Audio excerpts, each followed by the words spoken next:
नमस्कार, स्वागत है आपका अच्छी खबर सच्ची खबर आप देख रहे हैं। मैं हूं आपके साथ गुंजन दीक्षित। आज बात करेंगे मौसम के खुशनुमा मिजाज की। दिल्ली में मानसून की एंट्री हो चुकी है और इसी के साथ देश भर में मानसून पहुंच गया है। लेकिन इस बार मानसून की चाल कुछ तेज है। इस बार मानसून ने देश भर में 9 दिन पहले ही दस्तक दे दी है। मौसम विभाग के मुताबिक मानसून की एंट्री के बाद 4 जुलाई तक देश भर में कई हिस्सों में जोरदार बारिश के आसार हैं।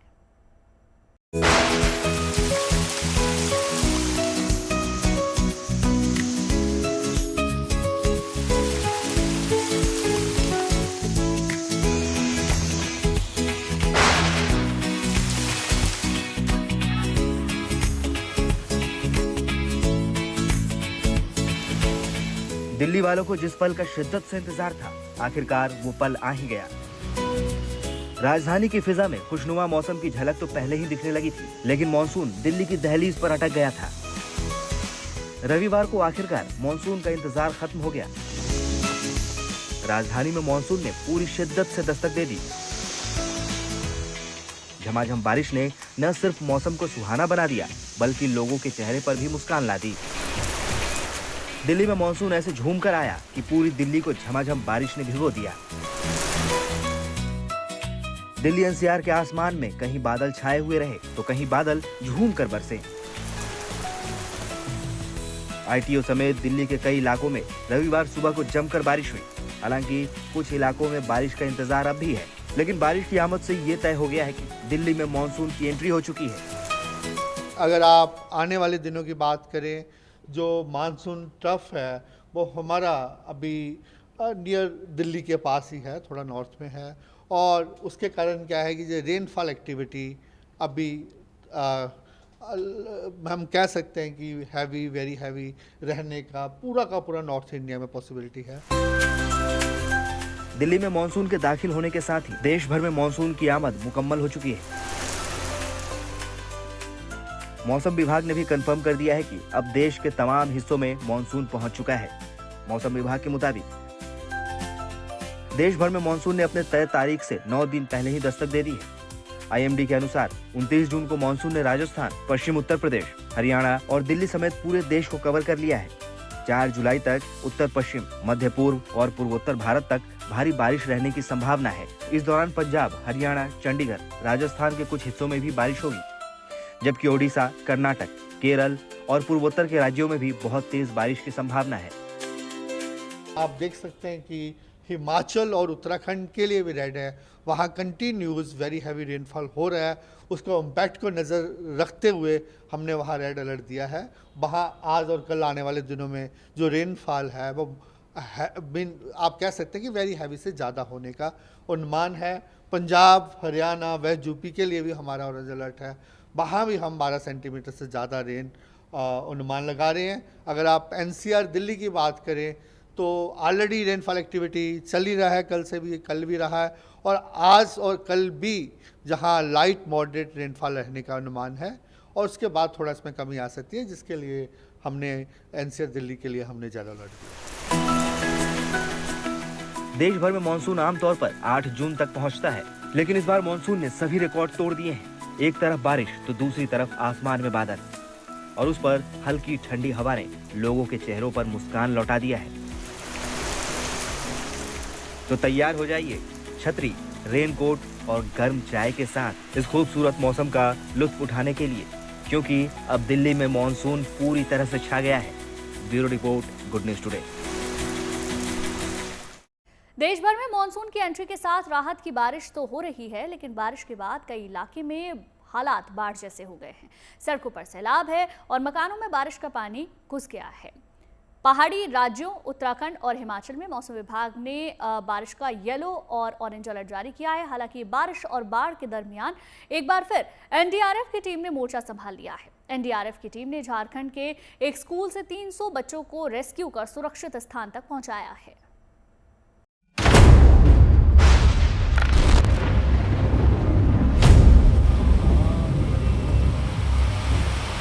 मानसून ने पूरे देश में दस्तक दे दी है। उत्तर से लेकर दक्षिण, पूरब से लेकर पश्चिम, पहाड़ से लेकर मैदान, हर तरफ तेज बारिश का दौर चल रहा है।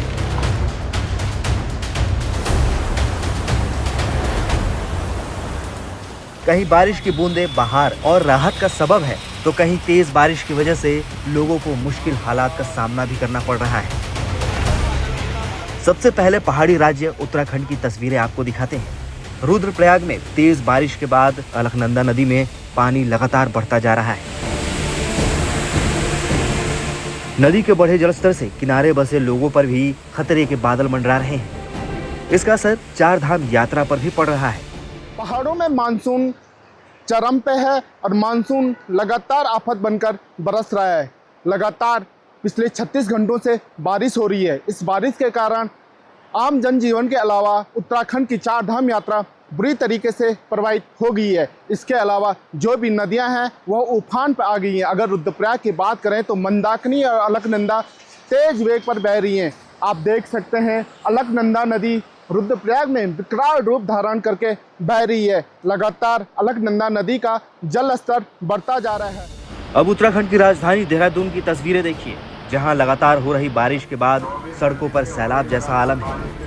आसपास के गांव पानी में समाने को तैयार है। लोगों के घरों में पानी घुस गया है। बारिश के बाद मुश्किल हालात से निपटने के लिए प्रशासन भी एक्टिव मोड में काम कर रहा है। देहरादून में इमरजेंसी निगरानी सेंटर बनाए गए हैं, जहां से लगातार हालात पे नजर रखी जा रही है।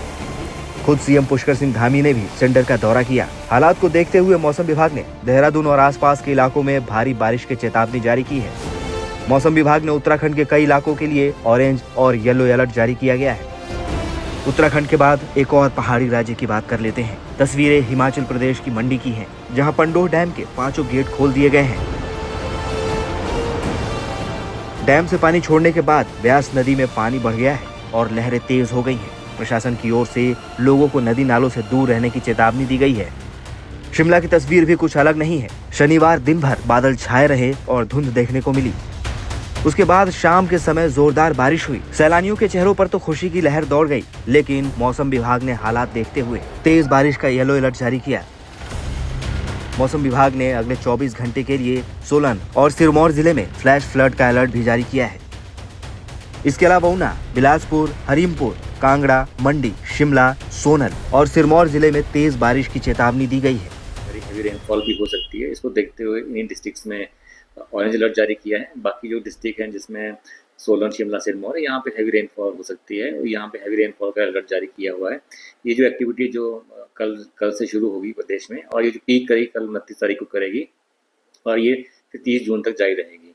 फिर 1 जुलाई से तो थोड़ी वेदर में कमी जरूर आएगी, पर फिर भी 1 जुलाई से लेकर 3 जुलाई तक संभावना ये है कि जो प्रदेश के जो डिस्ट्रिक्ट हैं ऊना, बिलासपुर, हमीरपुर, चंबा, कांगड़ा, कुल्लू, मंडी, शिमला, यहाँ पे कुछ एक क्षेत्रों में हल्के से मध्यम बारिश होती रहेगी। अब तस्वीरें झारखंड के जमशेदपुर इलाके से है, जहां पोटका नाम का एक गांव सैलाब के पानी में समा गया। अचानक आए फ्लैट फ्लश की वजह से सरकारी स्कूल में मौजूद करीब 300 बच्चे पानी में फंस गए, लेकिन वक्त रहते एनडीआरएफ की टीम मौके पर पहुंची और सभी बच्चों को सुरक्षित बाहर निकाल लिया गया। ऊपर पानी आ रहा था, तो सभी बच्चा को उठा के हम लोग पार हो जाएंगे अभी में, बाढ़ आने वाला है। तो हम लोग सही बच्चा को उठाते इतना जल्दी से पानी भर के हम लोग कुछ कर भी नहीं पाए और पानी पूरा भर गया कमर तक। और कुछ हम लोग तो बड़ा बच्चा तो निकल पाएंगे, लेकिन छोटा बच्चा को नहीं निकल पाएंगे। इतना सारा बच्चा, इसीलिए हम लोग बोल रहे छत के ऊपर चढ़ जाएंगे। फिर हम लोग छत के ऊपर चल गए, सही बड़ा छोटा, और फिर बाद में पानी घटने का थोड़ा इंतजार किया।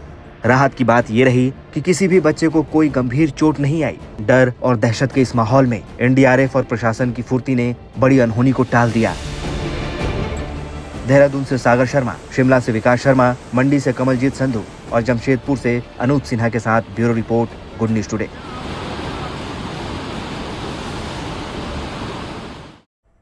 मौसम के बाद अब बात आस्था से जुड़ी हुई। अयोध्या नगरी, जिसके कण कण में प्रभु राम का वास है, जहां की सुबह और शाम श्री राम के साथ है, जहां की हवा में आस्था और भक्ति की बयार है, जहां प्रभु श्री राम का भव्य दिव्य मंदिर विराजमान है। भव्य मंदिर में रामलला की प्राण प्रतिष्ठा के बाद रामनगरी अयोध्या में श्रद्धालुओं का तांता लगा रहता है। हर कोई रामलला के बाल स्वरूप को निहार कर मंत्रमुग्ध नजर आता है। लेकिन अब यहाँ आने वाले श्रद्धालुओं को एक और सौगात मिलने वाली है। राम मंदिर में राम कथा संग्रहालय का काम शुरू हो रहा है, जहाँ भगवान राम की जीवन गाथा के साथ ही राम मंदिर की संघर्ष कथा भी भक्तों को दिखेगी।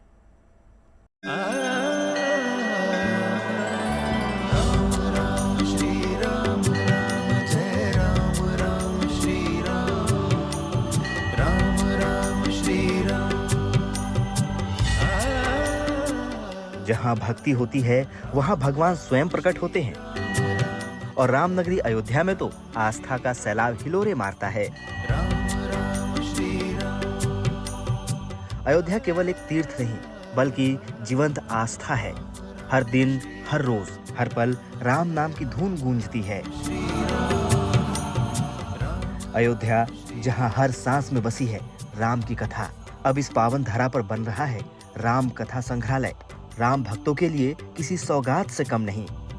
ये संग्रहालय न सिर्फ आस्था का केंद्र बनेगा बल्कि श्री राम के जीवन, संघर्ष और न्याय की पूरी गाथा को जीवंत कर देगा। इस अद्भुत संग्रहालय में 20 गैलरियां बनाई जाएंगी जिनमें रामायण की महागाथा को दिखाया जाएगा। आधुनिक टेक्नोलॉजी के माध्यम से भगवान श्री राम की कथा को जीवंत रूप से प्रस्तुत किया जाएगा। इन गैलरियों में 500 वर्षों का कानूनी इतिहास भी दिखेगा। साथ ही खुदाई में मिले ऐतिहासिक साक्ष्य भी विशेष रूप से प्रदर्शित किए जाएंगे। दुनिया के किन किन देशों में श्री राम की आराधना होती है, इसे संग्रहालय के बेसमेंट में प्रदर्शित किया जाएगा। तो अभी हम वहाँ पर जो सिविल कंस्ट्रक्शन है उसको पूरा करने का प्रयास कर रहे हैं। उसी के साथ साथ जितनी गैलरी हैं, लगभग 20 की संख्या गैलरी की है, उनमें किस प्रकार और किस टेक्नोलॉजी के माध्यम से हम सभी कथा को या तथ्यों को प्रदर्शित करेंगे, वह अपने में एक महत्वपूर्ण चुनौती है। और वह कोशिश किया जा रहा है कि उसका जो स्क्रिप्ट है, स्क्रिप्ट राइटिंग है, कंटेंट है, उसको हम लोग पूरा कर सकें। एक जो प्रमुख बात है जो तय हो गई है वो यह है कि जो भी लगभग पिछले 500 वर्षों का एक कानूनी पक्ष है, उसको हम लोग जो मुख्य भूतल है या संग्रहालय का, वहाँ पर 2 गैलरी में प्रदर्शित करेंगे। और उसी के साथ साथ जो खुदाई में विशिष्ट चीज़ें ऐसी मिली जो कि कुछ तथ्यों को पुष्टि करती हैं, उन्हें भी हम वहाँ पर साथ में तो कानूनी पक्ष और खुदाई की जो वस्तुएं हैं उनको एक साथ मिलाकर हम प्रदर्शित करने जा रहे हैं। जहाँ श्री राम का वास हो वहाँ अंजनी पुत्र हनुमान का वास न हो, ऐसा कैसे हो सकता है? इसी वजह से इस आधुनिक म्यूजियम में हनुमान जी पर एक विशेष गैलरी तैयार की जाएगी। वो दिन बहुत दूर नहीं है जब प्रभु राम से जुड़ी एक एक याद, एक एक क्षण जीवंत हो उठेगा। IIT चेन्नई की एक टीम दिन रात म्यूजियम पर काम कर रही है। इसे नवंबर-दिसंबर तक पूरा करने का लक्ष्य रखा गया है। उम्मीद है कि संग्रहालय के कुछ हिस्सों को इस साल सितंबर में श्रद्धालुओं के लिए खोल दिया जाएगा। कि अगर 1 लाख लोग आए प्रतिदिन के हिसाब से तो किस प्रकार टर्नओवर होगा कि मंदिर के अंदर सुरक्षा के साथ समझौता नहीं हो। न्यास इस विषय में जिला प्रशासन से भी संपर्क रखे हुए है और अपने स्तर से निर्णय करें। प्रोजेक्शन मैपिंग से लेकर इमर्सिव थिएटर तक ये म्यूजियम पूरी तरह हाईटेक होगा। हर गैलरी में ऐसा अनुभव होगा मानो श्रद्धालु स्वयं त्रेता युग में प्रवेश कर गए हों। ऐसा अनोखा संग्रहालय जहां श्री राम के अस्तित्व और आस्था का अनूठा संगम देखने को मिलेगा। तो बस इंतजार कीजिए कुछ और महीनों का, जिसके बाद भक्तों को राम कथा संग्रहालय की सौगात मिल जाएगी। Mayank Shukla, Ayodhya, good news today. Ayodhya में प्रभु राम का मंदिर आकार लेता जा रहा है। प्राण प्रतिष्ठा के बाद लगातार मंदिर निर्माण का काम बहुत तेजी से पूरा हो रहा है। अयोध्या में रामलला का ये धाम सिर्फ आस्था का प्रतीक नहीं बल्कि ये आधुनिक तकनीक और सनातन आस्था का भी प्रतीक है। राम मंदिर के निर्माण में ऐसी तकनीक का प्रयोग किया जा रहा है जिससे हजारों साल तक मंदिर पर कोई आंच ना आ सके। राम मंदिर को मजबूत बनाने के लिए टाइटेनियम धातु से बनी जालियां लगाई जा रही हैं, जिनकी आयु 1000 वर्ष से भी अधिक बताई जाती है।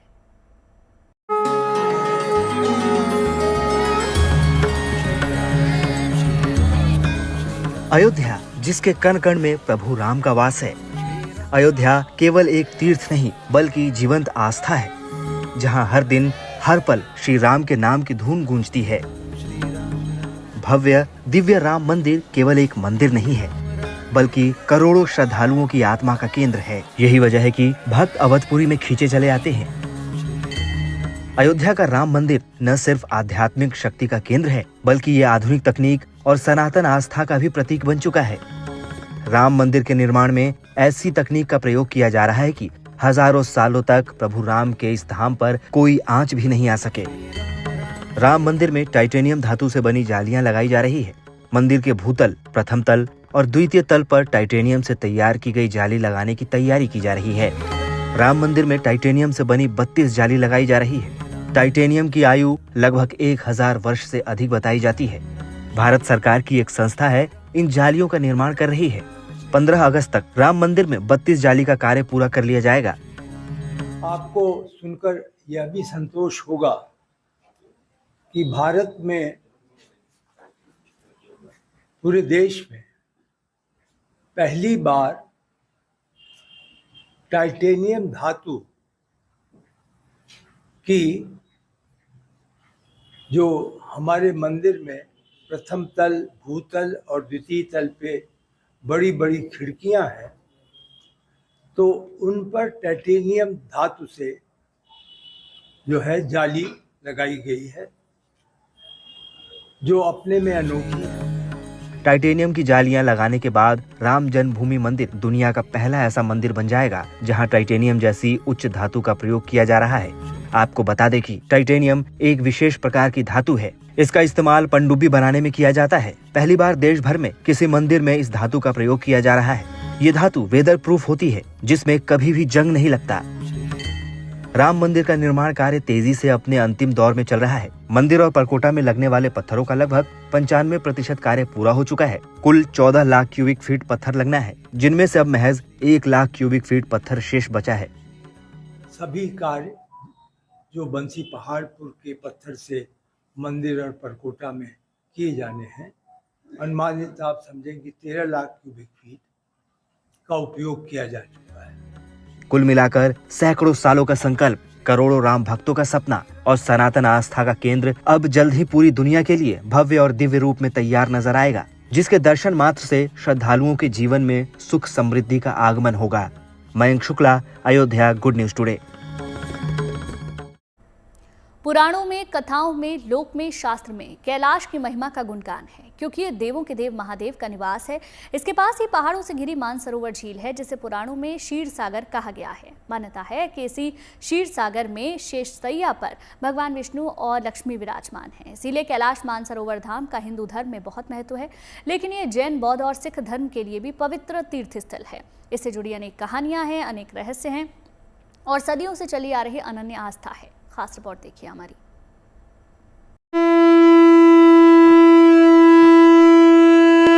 शिव का परम धाम कैलाश, जिसके कण कण में है महादेव का वास। जीएनटी के साथ आज चलो कैलाश।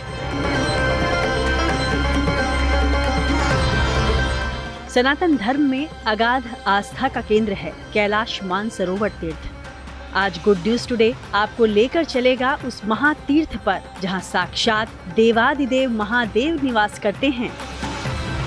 कैलाश पर्वत को भगवान शिव और मां पार्वती का निवास स्थान माना गया है। यही वजह है कि बेहद मुश्किल भरा और दुर्गम रास्ता होने के बावजूद श्रद्धालु कैलाश मानसरोवर यात्रा पर जाना चाहते हैं। कैलाश मानसरोवर यात्रा दुनिया की सबसे कठिन तीर्थ यात्राओं में से एक है। बावजूद इसके हर शिव भक्त का सपना होता है कि वो अपने जीवन में कम से कम एक बार कैलाश मानसरोवर के दर्शन कर पाए। इस साल 15 जून से कैलाश मानसरोवर यात्रा के शुभारंभ के साथ ही शिव भक्तों का ये सपना एक बार फिर पूरा हो रहा है। शिव भक्तों को पूरे 6 साल के अंतराल के बाद महादेव के पावन धाम कैलाश मानसरोवर के साक्षात दर्शन का अवसर मिल रहा है। ऐसे में आप भी गुड न्यूज के साथ घर बैठे महादेव के पावन धाम कैलाश पर्वत के दर्शन कर पा रहे हैं।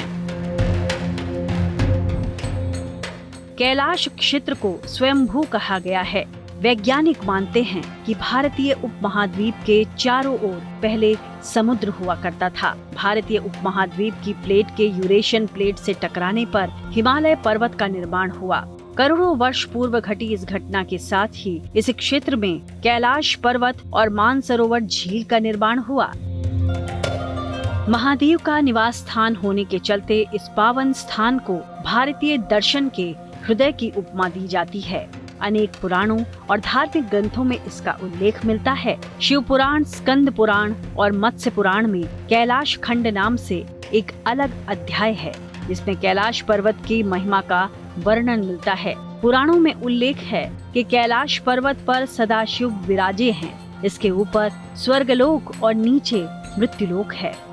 कैलाश से लगभग 40 किलोमीटर दूर मानसरोवर झील है, पुराणों में जिसका वर्णन क्षीर सागर के नाम से मिलता है। पौराणिक मान्यता है कि क्षीर सागर में शेष शैया पर विराजे श्री हरि विष्णु और देवी लक्ष्मी सारे संसार का संचालन करते हैं। क्षीर सागर को नारायण का अस्थायी निवास माना गया है। गुड न्यूज टुडे को भी अपनी यात्रा में मानसरोवर झील के दर्शन हुए।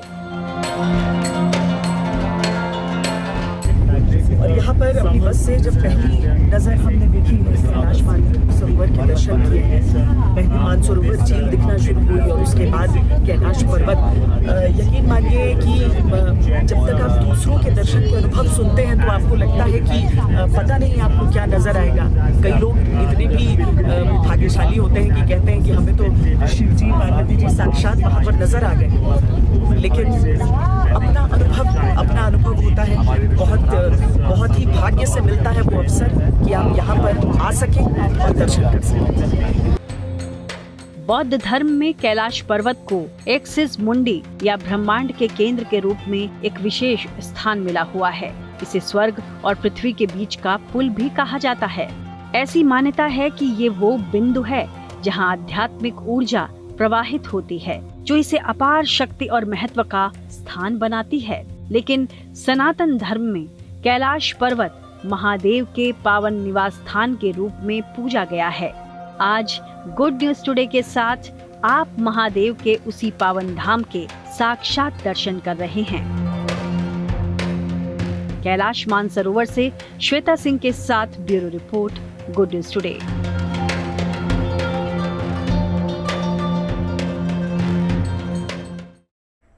चलिए इसी के साथ ही अच्छी खबर से अच्छी खबर में फिलहाल के लिए बस इतना ही, लेकिन अच्छी खबरों के लिए आप देखते रहिए गुड न्यूज टुडे।